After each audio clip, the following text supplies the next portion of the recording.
João capítulo 8, irmãos. A partir do versículo 31. Numa conversa de Jesus com os judeus, ele diz algumas das palavras mais conhecidas do Novo Testamento, e eu queria compartilhar um pouco dessas palavras com vocês nessa noite.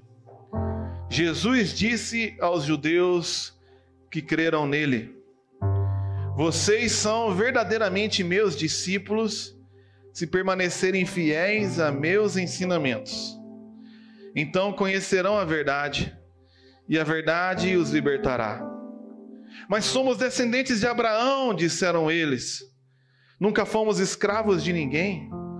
O que quer dizer com vocês serão libertos? Então Jesus respondeu: eu lhes digo a verdade.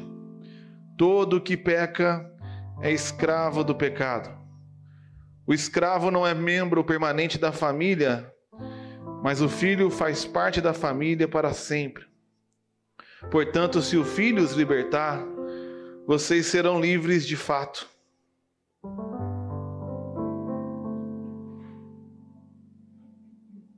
Sim, eu sei que vocês são descendentes de Abraão, versículo 37. E, no entanto, procuram me matar, pois não há lugar no seu coração para minha mensagem. Eu lhes digo o que vi quando estava com meu pai, mas vocês não seguem o conselho do pai de vocês. Nosso pai é Abraão, declararam eles. Então Jesus respondeu: se vocês fossem de fato filhos de Abraão, seguiriam o exemplo dele. Em vez disso, procuram me matar, porque eu lhes disse a verdade que ouvi de Deus. Abraão nunca fez isso. Vocês estão imitando o verdadeiro pai de vocês. Não somos filhos ilegítimos, retrucaram. O próprio Deus é o nosso verdadeiro pai. Então Jesus lhe disse: se Deus fosse seu pai, vocês me amariam, porque eu venho até vocês da parte de Deus. Não estou aqui por minha conta própria, mas Ele me enviou. Por que vocês não entendem o que digo? Porque nem sequer conseguem me ouvir, pois são filhos do seu pai, o diabo, e gostam de fazer as coisas perversas que ele deseja. Ele foi assassino desde o princípio, sempre odiou a verdade, pois não há verdade alguma nele. Quando ele mente, age de acordo com o seu caráter, pois é mentiroso e pai da mentira. Portanto, quando eu digo a verdade, é natural que não creiam em mim. Pois qual de vocês pode me acusar de pecado? E uma vez que lhe digo a verdade, por que não creem em mim? Pois quem pertence a Deus ouve as palavras de Deus, mas vocês não ouvem, pois não pertencem a Deus. Palavra de Deus. Eu queria ler de novo com vocês o versículo 31 e 32 e vou me dedicar a essa passagem aqui. Nessa passagem tem uma escalada inacreditável. Pois no versículo 31, como eu vou ler de novo, diz que Jesus estava falando com judeus que creram nele. Ele começa falando com judeus que creram nele. E no final dessa conversa, como vocês foram vendo, ele termina falando que, na verdade, aqueles judeus que diziam crer nele eram filhos do diabo, amantes da mentira, e queriam matá-los. Eu não estou falando de judeus que não acreditavam em Jesus, eu estou falando de pessoas que acreditavam em Jesus, viram os seus milagres, viram os seus sinais, viram as suas bênçãos, mas no final de tudo odiavam a ele e odiavam a verdade, pois não suportavam ouvir a verdade. Eram amantes da mentira. O meu pai tem uma frase que eu acho que é dele, não vi em mais nenhum lugar, e ele diz assim: a verdade ofende-nos a todos. Quando você ouve a verdade nos ofende, mas ela só irrita quem ama viver na mentira.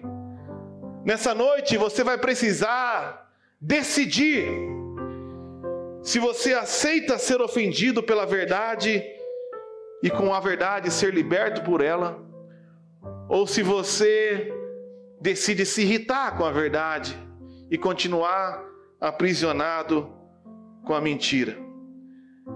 Essa passagem é muito conhecida e disse o Kaique que quando se converteu, a de Carlos é testemunha, ele pegava uma caixa de som, entrava na Fiorella e gritava: Conhecereis a verdade e a verdade vos libertará. Conhecereis a verdade e a verdade vos libertará. E essa frase, esse versículo acabou se tornando uma máxima, uma frase de efeito, uma frase usada em campanha política, uma frase usada em propaganda de marketing, uma frase usada nas rodas de conversa, mas se perdeu a verdadeira essência dessa mensagem. De fato, quando você conhece a verdade te liberta. Nós somos rodeados por um mundo que jaz do maligno, e o príncipe desse mundo é o pai da mentira, ele é mentiroso. E quando você liga o jornal, eu nem assisto mais jornal, porque não encontro a verdade no jornal. É mentira. Mentira do político, mentira do deputado, é mentira do jornalista. É tudo comprado, é tudo falso, é tudo político. É tudo feito com um propósito que não é para nos beneficiar. Beneficia alguém, mas não sou eu. Mas quando você conhece a verdade, essa verdade te liberta. Quantos que viram na pandemia a disseminação das mentiras, fake news para cá, fake news para lá, você não sabe mais o que é verdade, não dá para acreditar, não tem uma verdade absoluta. Cada pessoa fala baseado num viés, você não tem a informação correta. E você começa a ficar aprisionado com diversas mentiras sociais, políticas, pseudocientíficas, e as pessoas vivem aprisionadas. Mas essas mentiras não são de hoje. Existe um tipo de mentira ainda pior. Existe a mentira religiosa.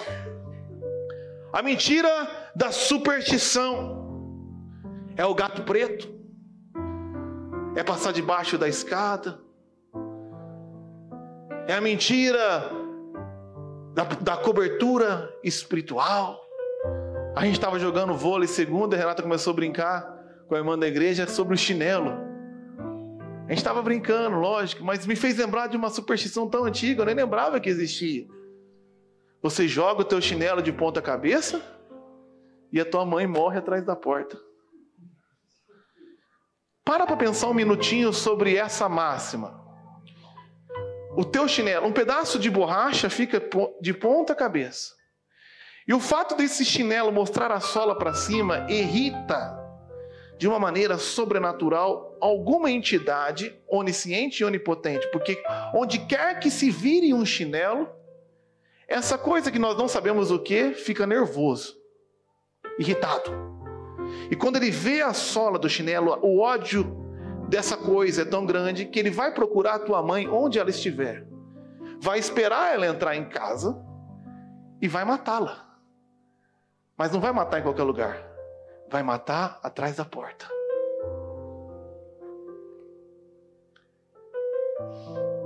E por bem ou por mal é melhor desvirar. E por bem ou por mal somos guiados pelo mal. Somos guiados pelas mentiras de Satanás. Por bem ou por mal, vamos entrar com o pé direito no jogo. Vamos entrar com o pé direito, fazer o sinal da cruz, beijar a mão. E o time do Rolândia foi jogar contra o time do Londrina, os meninos estão aqui.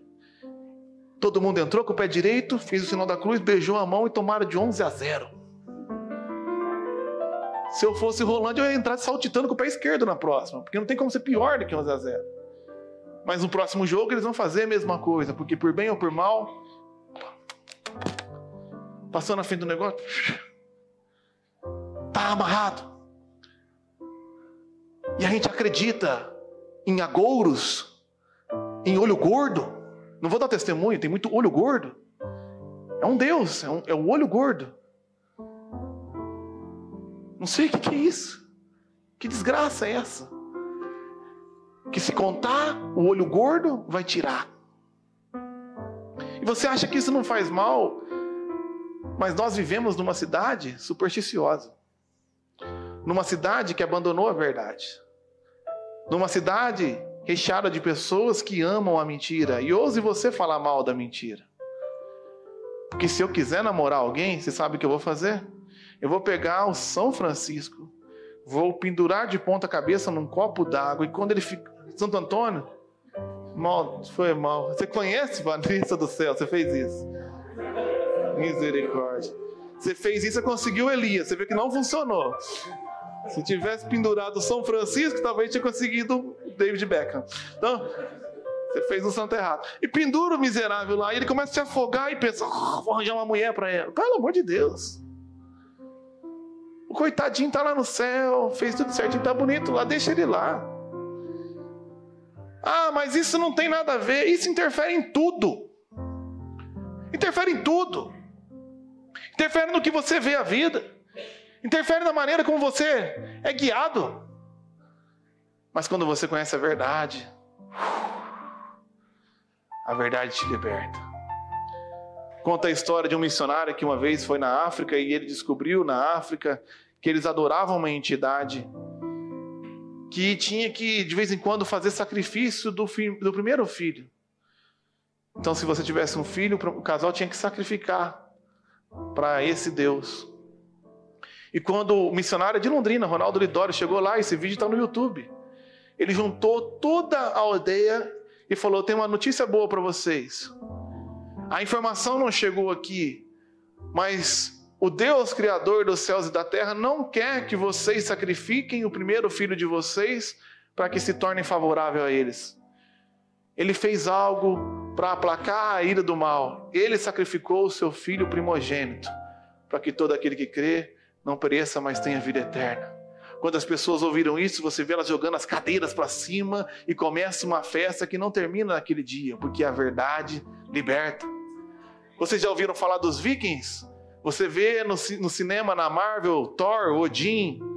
Você vê ali os deuses nórdicos que eram muito adorados até 500, 600 anos atrás, mas o deus nórdico, Odin, pedia que todo ano, para que ele abençoasse a colheita e a pesca e a navegação, você tinha que matar um ente da sua família. Se você assistiu a série Vikings, num certo episódio isso acontece. Eles começam a decidir quem vai ser o ente da nossa família que nós vamos sacrificar.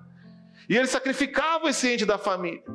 E na série Vikings fala que de repente eles achavam que havia a borda do mundo à esquerda. E Ragnarok, muito ousado, decidiu ir para ver até onde era essa borda. E quando ele foi para o lado que não podia ir, porque os deuses falavam que não podia ir, a primeira coisa que ele encontrou foi a Inglaterra. E quando ele encontrou a Inglaterra, saqueou, fez um estrago, abusou das mulheres e sequestrou um padre. E quando esse padre voltou para a Suécia, para a Noruega, esse padre começou a ver as adorações deles e falou, quer saber de uma coisa? O Deus que fez o mundo não quer mais que vocês sacrifiquem um ente da sua família, pois esse Deus sacrificou o seu próprio filho em favor de cada um de vocês. E a verdade libertou os países nórdicos e até hoje é o melhor país do mundo para se viver, porque não existe mais Odin nem Thor. O que existe lá é Jesus Cristo de Nazaré. No norte de Santarém, na África, aconteceu algo parecido. Havia uma grande superstição, que se o pajé deixasse de cumprir os rituais e aceitasse adorar a outro Deus, inevitavelmente ele seria morto por aqueles deuses. Então um pajé, chamado Pajé de Deus, alcançado por um missionário batista da Junta de Missões Nacionais, eu estou falando de agora, de 30, 40 anos atrás, no Brasil, no Pará, ouviu o evangelho e parou de fazer os sacrifícios que aquele Deus pedia a ele. Então toda a aldeia ficou esperando ele morrer. E ele continuou vivo, e continuou vivo, e continuou vivo, e continuou vivo, e a maldição não pegou. E ele falou, eu não vou morrer, porque o Filho de Deus morreu no meu lugar. E o Pajé de Deus está vivo até hoje numa aldeia com 5.000 pessoas, mais de 4.500 aceitaram a Jesus e estão libertas. Mas eu conto essas histórias e parece uma coisa absurda. São pessoas que adoram deuses estranhos. Mas, irmãos, o texto fala de pessoas que criam em Jesus, mas ainda estavam presos a mentiras.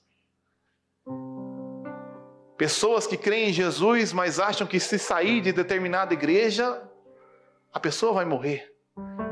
Comecei a ministrar em algumas igrejas. Um dia eu fui numa igreja, um pastor muito bem aparentado, com uma bota de pele de jacaré, aquela calça branca, cheia de detalhes, falou assim: ficaram sabendo do fulano que era da igreja e saiu e pareceu morto, queimado, amarrado atrás da porta. Se alguém ousar se levantar contra o giro do Senhor, vai morrer. E aquelas pessoas atemorizadas pela mentira. Ah, pastor, que história absurda. Vou dar uma alfinetada um pouquinho maior. Aqui, na nossa cidade, aqui, um rapaz decidiu sair de determinada igreja evangélica. Dizem que ele saiu comentando com um, com outro, levantando calúnias. Eu não sei a história inteira. Só sei de uma coisa: uma profeta falou que esse rapaz vai morrer. E a igreja inteira está esperando esse rapaz morrer. E esse rapaz aqui, que a maioria de vocês conhece, toda semana pega o carro e vai para 1º de maio adorar a Deus. Na terça, na quinta, no sábado e no domingo.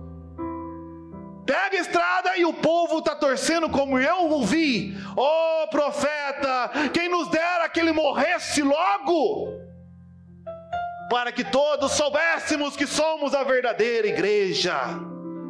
Assassinos, filhos do diabo, que dizem crer em Deus, mas estão torcendo para que um irmão em Cristo morra, para se cumprir uma profetada. Assassinos, vocês dizem que creem em mim, mas vocês são assassinos, filhos do diabo. É o que Jesus diz.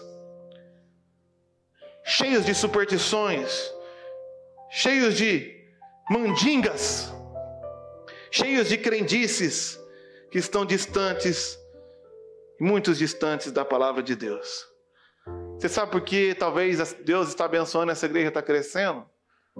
Porque eu cansei de falar qualquer coisa que não esteja baseada na palavra de Deus. Aqui nós vamos pregar apenas o evangelho puro e simples, que é a verdade de Deus. Porque se você conhecer a verdade vos libertará. Os judeus falavam que criam em Jesus e depois eles falam assim: por que sermos libertos? Eu não sou escravo de nada. Por que ser liberto? Eu sou evangélico. Por que ser liberto? É evangélico, mas tem medo de macumba, tem medo de olho gordo, tem medo de terreiro, tem medo de palavra contrária, tem medo de praga. Vocês nunca fomos escravos? Mentirosos, foram escravos sim.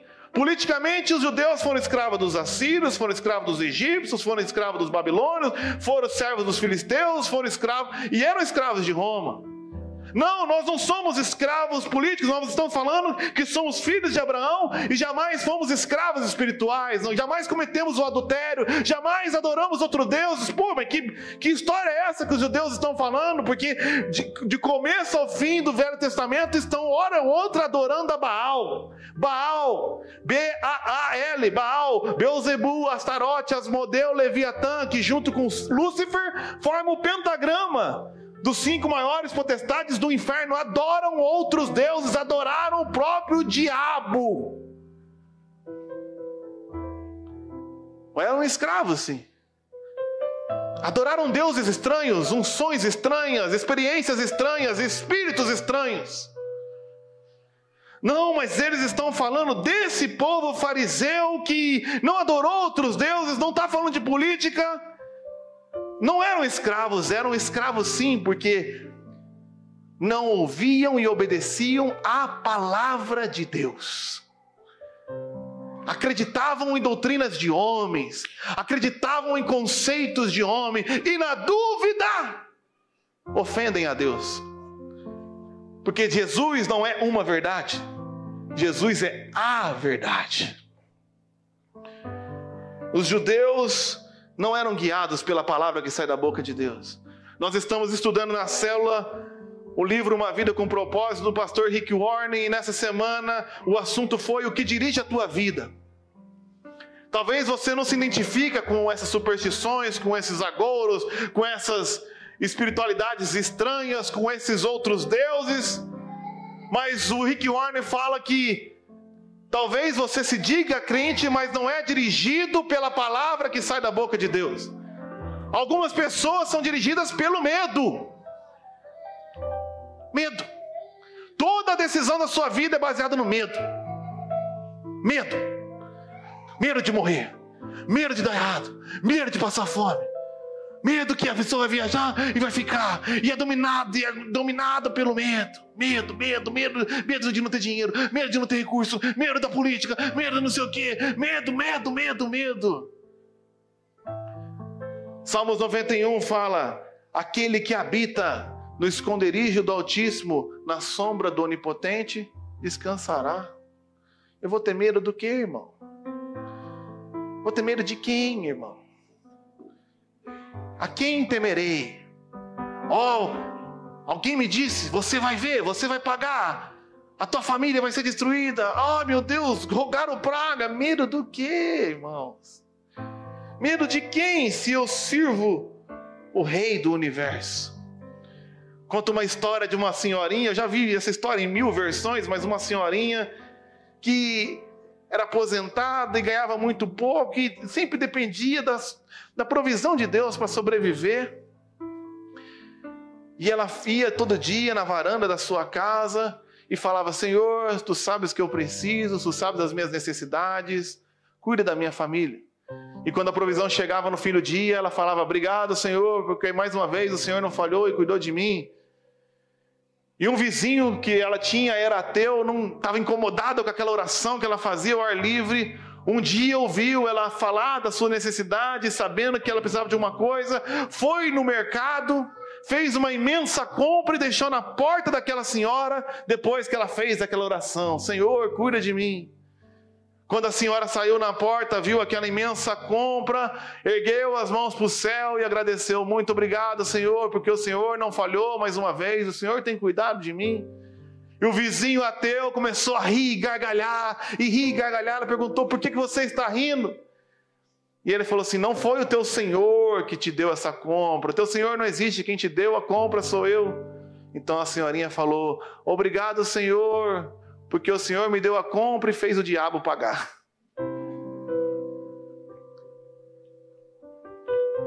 Por quem temerei? Algumas pessoas são guiadas pela culpa. A culpa, porque atrás tomou uma decisão errada e não consegue avançar. Algumas pessoas são guiadas pelo rancor. A gente gosta de assistir filme do John Wick, guiados pelo rancor. As suas decisões são baseadas na vingança. E canta isso na igreja, como já dei esse exemplo 1 bilhão de vezes. Acha lindo ainda. E adora a profecia: você vai calar a boca daqueles que te ofenderam, a tua vitória vai chegar. Deus vai me abençoar, eu vou calar a boca de todo mundo, guiado pelo rancor. Outras pessoas são guiadas pela opinião alheia. Me desculpa, irmãos, eu não estou acostumado, estou me adaptando a uma cidade pequena, mas eu nunca morei num lugar onde as pessoas são tão preocupadas com o que os outros dizem do que aqui. Eu sei que é uma questão cultural de interior, mas é muita preocupação. Pastor, o que vão falar? Pastor, o que pensam? Que cadeia é essa, meu Deus? Que escravidão é essa que eu tenho que sair preocupado com a opinião de cada miserável que passa na frente da minha casa, olhando e me julgando assim? Eu estava com o Milton, apareceu em casa, e eu tenho uns pijamas ridículos. Mas não é ruim, é ridículo. E o Milton saiu, eu saí com o meu pijama e descalço. E conversei com o Milton começou a falar, eu comecei a cansar, sentei no chão. Milton, Aí eu só vi as pessoas passando e olhando. Até a profeta da morte passou, deu uma paradinha. Que cadeia! Eu não sei como é que você é assim, mas eu imagino a cadeia. Meu Deus, bateram na porta, cadê minha roupa? Minha roupa de pastor. A paz do Senhor, querido irmão. Tudo bem? Na paz do Senhor de Cristo, a paz de Cristo, sei lá o que, como é que vocês falam? Louvado seja Deus. A paz do Senhor, a paz do Senhor, a paz do Senhor, a paz do Senhor. Você tá louco, irmão. Eu saio de qualquer jeito, isso que é liberdade, irmão. Quando eu vi, eu tava de pijama lá no mercado, irmão. Que desgraça.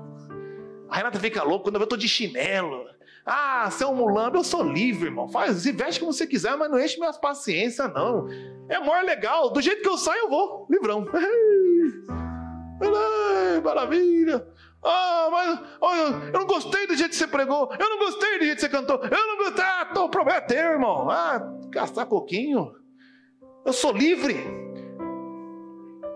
Preocupado. Outras pessoas são guiadas pelo materialismo. Só toma uma decisão se vai ter um lucro financeiro. O que eu ganho com isso? O que eu ganho com isso? Que cadeia. Vive correndo atrás do dinheiro.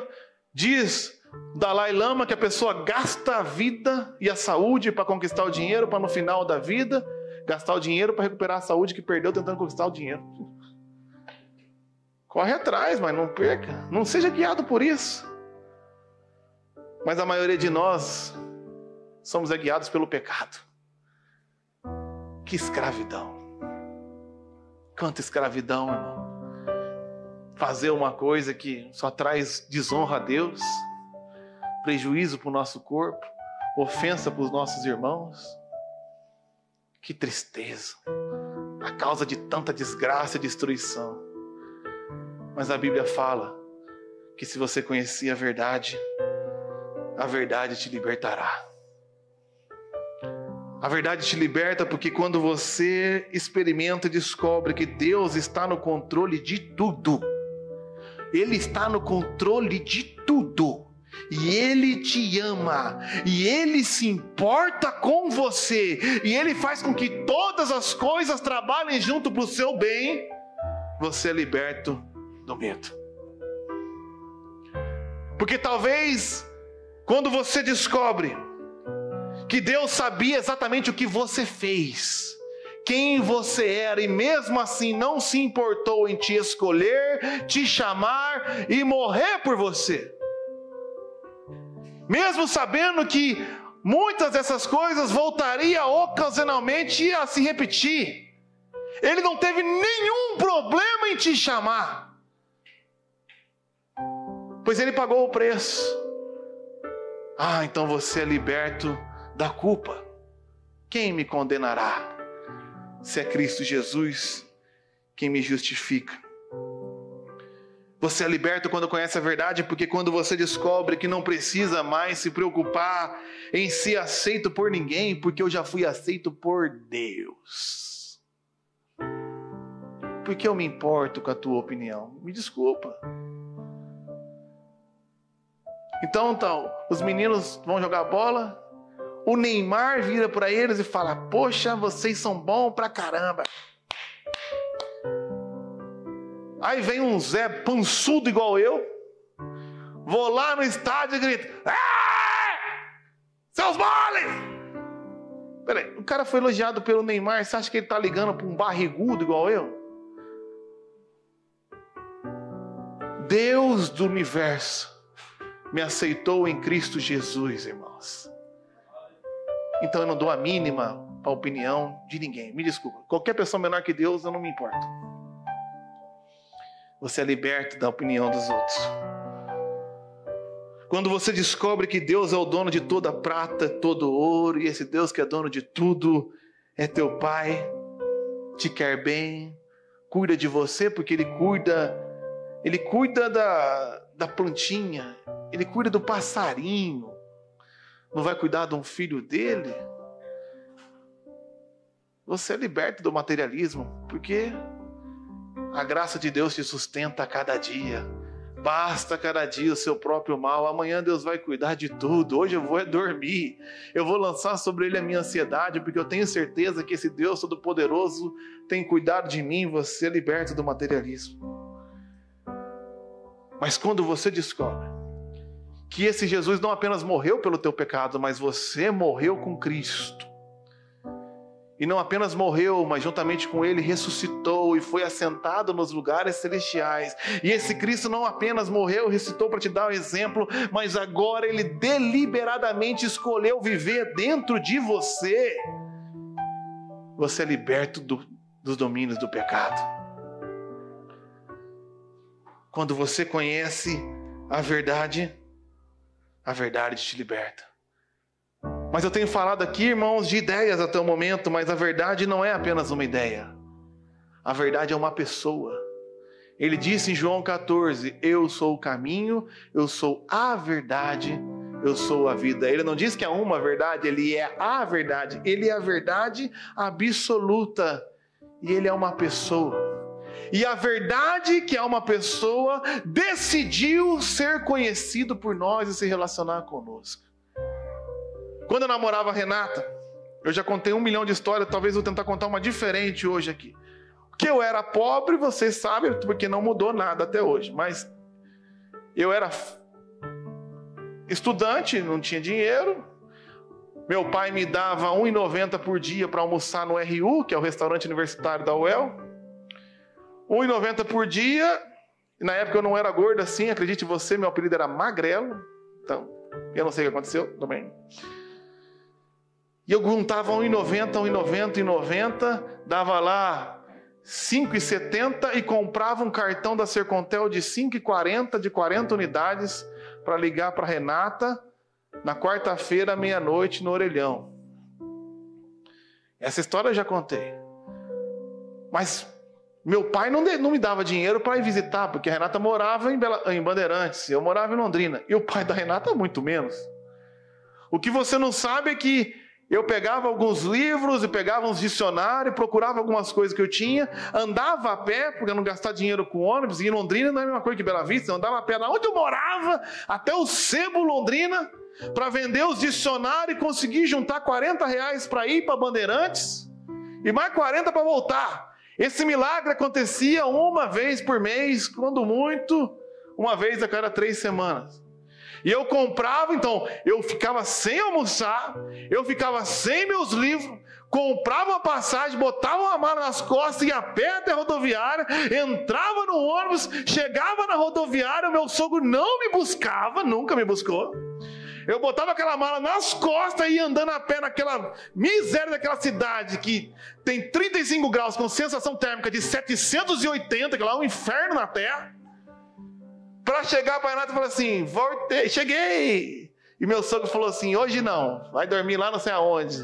E eu voltava a pé para esperar o dia que o sogro deixasse para voltar com a mala nas costas, falar com a Renata um dia e meio e voltar. E a princesinha não tinha autorização nem de ligar para mim. Papai não deixa. E ela ficava pasma. Como você pode? Como você pode fazer tudo isso por mim? E aqui de todo romântico. É porque eu te amo. Quando você namora, tudo é romântico, né? Quando você namora, você vê as nuvens entrando na frente da lua.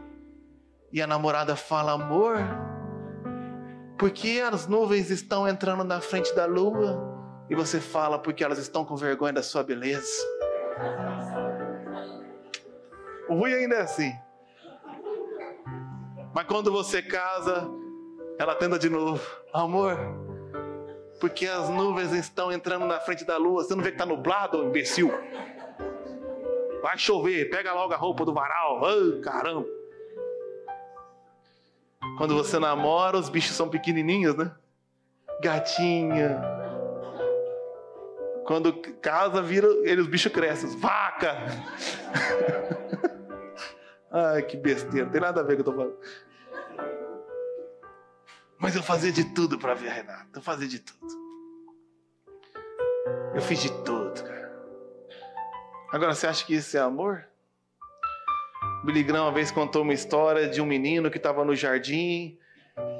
Ele ficou sabendo, ele viu umas formigas ali, ele foi se apaixonando pelas formigas. E de repente ele entrou em casa e viu o pai falando que aquelas formigueiras estavam atrapalhando o jardim e ele estava vendo um veneno para matar as formigas.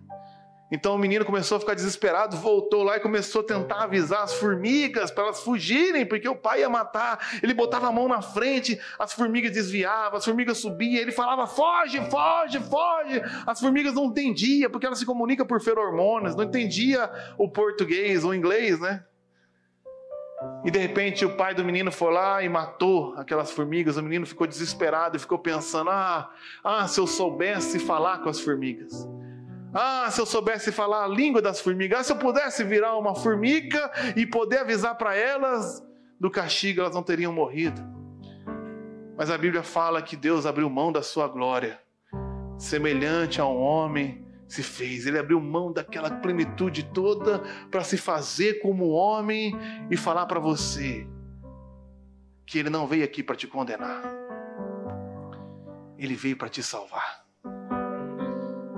Eu não vim para trazer condenação, vocês já estão condenados. A condenação está chegando. Mas eu vim aqui para morrer por você. Você tem noção do que é isso? Ele sair da glória, se fazer, encarnar, transpor as barreiras, e para o resto da eternidade ele está preso num corpo, e ser humilhado, e ser cuspido, e ser pregado, e ser maltratado, cuspido, para te deixar a palavra. E a palavra fala: eu quero me relacionar com você, eu quero te salvar. Esse homem uma vez estava num barco, estava de um lado do rio, e ele decide entrar num barco, e tinha uma missão muito importante, e atravessa o mar, e tem uma tempestade, e ele acalma o mar. Para onde esse cara está indo? Qual é essa grande missão que esse homem tem?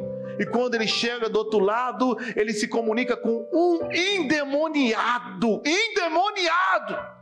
liberta, conversa individualmente com ele, e quando aquele endemoniado conhece a verdade e é liberto, ele pega as suas coisas e volta. Ele se moveu por um endemoniado, não por um rei, não por um justo, mas por um pecador. Ele se fez homem por um pecador como eu e como você. Ele chega para Nicodemos no capítulo 3 e fala: olha, você tem tentado fazer tudo perfeito, mas você nunca vai alcançar o nível que você precisa. Então, eu não estou aqui para condenar. Eu estou aqui para te salvar. Eu não vim para condenar o mundo. Eu vim para salvá-lo, porque todo aquele que nele crê não vai perecer, mas vai ter a vida eterna. A gente perdeu a noção do que é isso. No Velho Testamento, num livro do Charles Swindoll, O Despertar da Graça, ele conta a história de Mefibosete. No Velho Testamento, quando um rei assumia no lugar de outra dinastia, ele mandava matar todos os outros possíveis herdeiros que podiam se levantar contra ele. Então Davi entrou no lugar de Saul e começou uma matança em todo mundo da família de Saul que pudesse ousar se levantar contra o reino de Davi. E nessa loucura havia um dos parentes de Saul chamado Mefibosete. Ele se acidentou uma vez e virou um paralítico, ele não mexia as pernas. E a Bíblia fala que esse cara ficou desesperado, um paralítico. O que um paralítico pode fazer contra o rei Davi? Mas ele se escondeu porque era parente de Saul. Ele se escondeu debaixo da cama e ficou desesperado. Então Davi começou a procurar: cadê Mefibosete? Cadê Mefibosete? E você imagina o desespero daquele menino paralítico, sabendo que todos os parentes morreram. E o rei Davi, o grande matador, está me procurando. E que quando ele encontra Mefibosete, ele não traz morrer, ele traz para a mesa, para comer na mesa do rei. E todos os dias no reino de Davi, os generais e os familiares de Davi tinham que esperar o paralítico se arrastar de outra família para sentar na mesa do rei. Esta é a graça do Evangelho. Eu e você merecíamos a morte. Somos paralíticos espirituais, paralíticos emocionais, paralíticos. Os nossos estão sendo mortos e morrendo porque desde Caim só sabem pecar, e eu nasci em pecado e tudo que eu sei é pecar. Mas esse grande rei santo, justo e bom veio até mim, não para me matar, mas para me trazer para a mesa, para me conhecer. E você tem medo do quê, meu irmão? Do que é mesmo? Você está com medo da profetada? o Rei dos Reis deu a sua vida para te salvar. Você está com medo do chinelo? O Criador dos céus e da terra se fez homem para te amar. Quando você entende que Jesus é uma pessoa e Ele fez tudo o que fez, não para te destruir, mas para ter uma vida de relacionamento contigo, você é liberto. Conhece a verdade e a verdade te libertará. Só que na Bíblia, irmãos, conhecer não é apenas uma informação racional. No Velho Testamento, quando falava que um homem teve uma relação íntima com uma mulher, ele falava, olha, Isaac foi lá e conheceu Rebeca. A gente já entende o que a Bíblia quer dizer. Conhecer é ter uma relação íntima. Conhecer não é saber os versículos e as histórias. Se Jesus é uma pessoa, se a verdade é uma pessoa e essa pessoa é Jesus, conhecer a Jesus não é saber informações a respeito de Jesus. Conhecer a Jesus é ter a experiência, um relacionamento íntimo com Ele no seu dia a dia. É isso que Ele quer para você. Ele quer que você acorde de manhã e saiba que o Rei dos Reis, o Rei do Universo, te amou e quer se relacionar com você. Você não entende, porque nem a tua esposa quer falar com você. Você não merece. Talvez se vocês soubessem o que eu fiz, o que eu pensei, vocês não gostariam nem de me ouvir falar e nem conversaria comigo, mas o meu Rei sabe tudo e ainda acorda numa manhã com a sua misericórdia e fala, eu quero se relacionar com você. Eu quero se relacionar com você. Esse é o pedido de Jesus nessa noite. A verdade é que Jesus fez o que fez para que você conhecesse a Ele. Como isso acontece? Se vocês permanecerem nas minhas palavras, se vocês forem meus discípulos, se vocês andarem onde eu ando, se vocês ficarem tão pertinho de mim, tão atentos ao que eu falo, que vocês ouvirão o que eu falo e sentirão a poeira do meu pé, vocês são meus discípulos. Se vocês permanecerem nas minhas palavras, não na palavra desse, daquela ou daquele outro, não na historinha que você ouviu do seu avô ou da sua avó, não na superstição disso ou daquilo, mas se você permanecer na palavra, e Jesus é a palavra, você vencerá a verdade, e a verdade os libertará. Eu quero perguntar para encerrar. Quais são as cadeias que te prendem? Quais são as mentiras que guiam a tua vida? Feche seus olhos, coloque-se de pé. Tem uma música que eu gosto muito, talvez vocês não conheçam.